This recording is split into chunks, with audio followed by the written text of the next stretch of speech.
Hello everyone, I'm Geeta Ganeshanai, grandmother of Samiksha and Vian.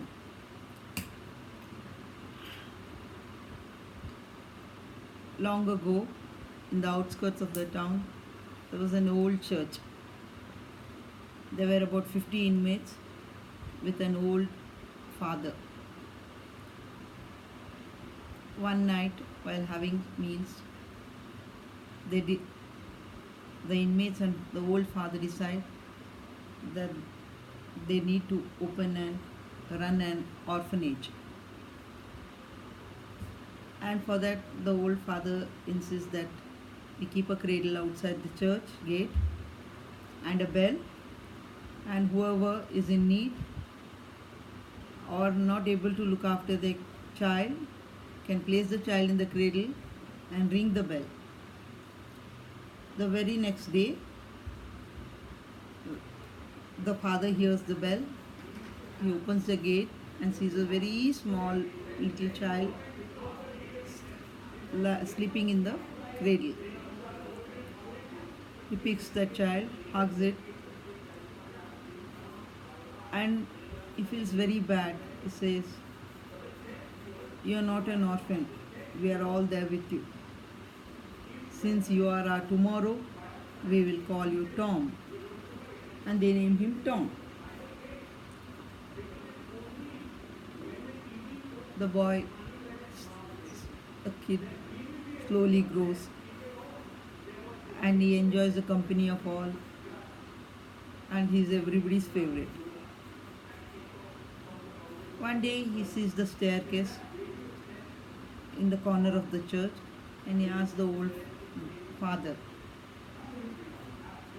"Where does this staircase lead to?" So the father says, "It's a very long staircase and never ever go without help of anybody. There's a big altar there, and whenever we need to pray, we go there." So the boy says, "Why should we pray?" He says, "Prayer is needed in our life. It is what which connects us to the Lord." And that day he has his supper and they sleep. Next day the boy is so inquisitive that he goes on the steps. He goes on the first floor. By the time father realizes that boy is missing in the church, and he goes in search of him. He finds that the boy is already on the first floor. He says, he goes to the boy and tells him, "Don't do that, baby. Never go without the help of anybody.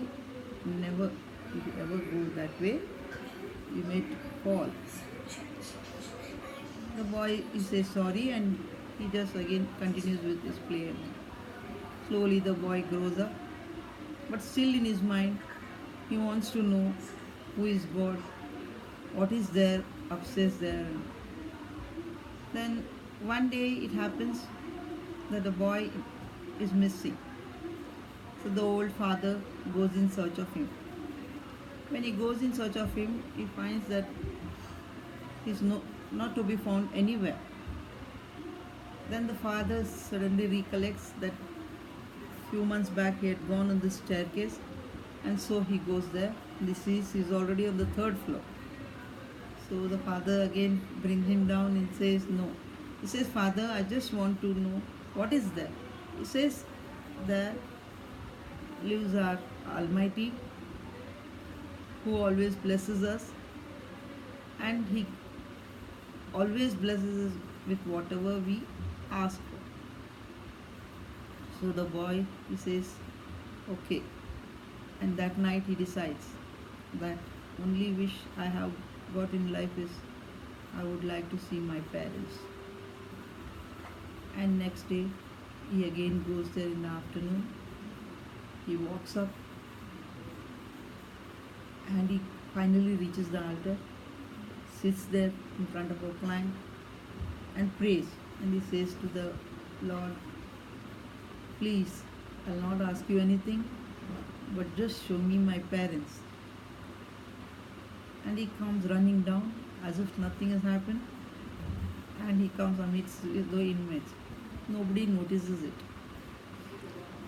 After a few days, again the cook comes and tells old father, Father, now and then I find that only 49 loaves of breads are there, whereas we have 50 inmates. So father says, no, all of us, each one of us take one loaf. So I don't think that can happen. But one day father realizes, yes, every few days this is happening.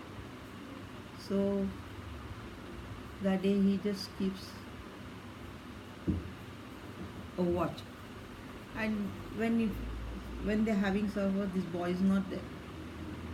So the father again sees, and he tells the rest of the inmates to carry on with their meals.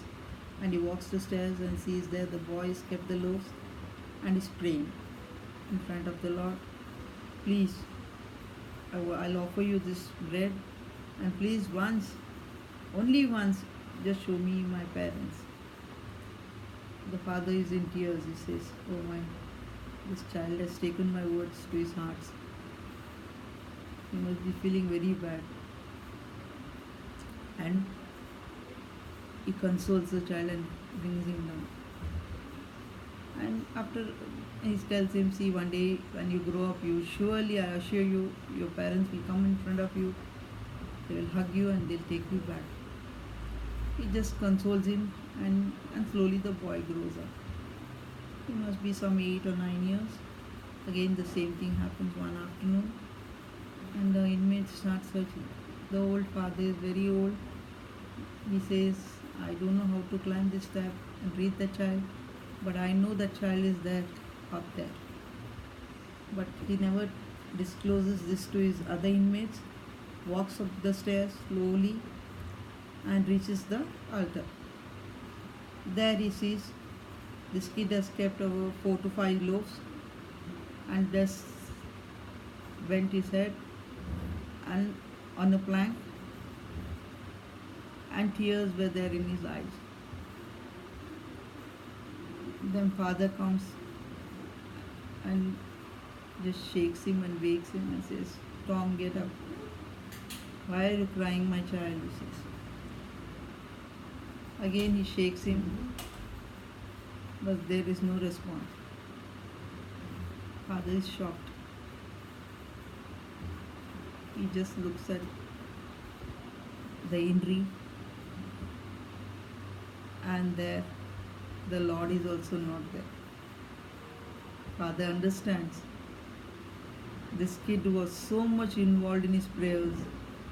Not only he got his parents, but he also got involved and just flew with them in the arms of the Lord. So that was really heartening. But one of the happiest moment was the child, I'm for sure, must have met his parents in heaven. I'm glad that the Lord heard his prayers. So my utmost, I don't say moral, but I always tell to my grandchildren that prayers always changes things. Whatever be the situations, face it, but pray, and that will surely change your moment and life. Thank you. Thank you all. You have a good day. Bye-bye.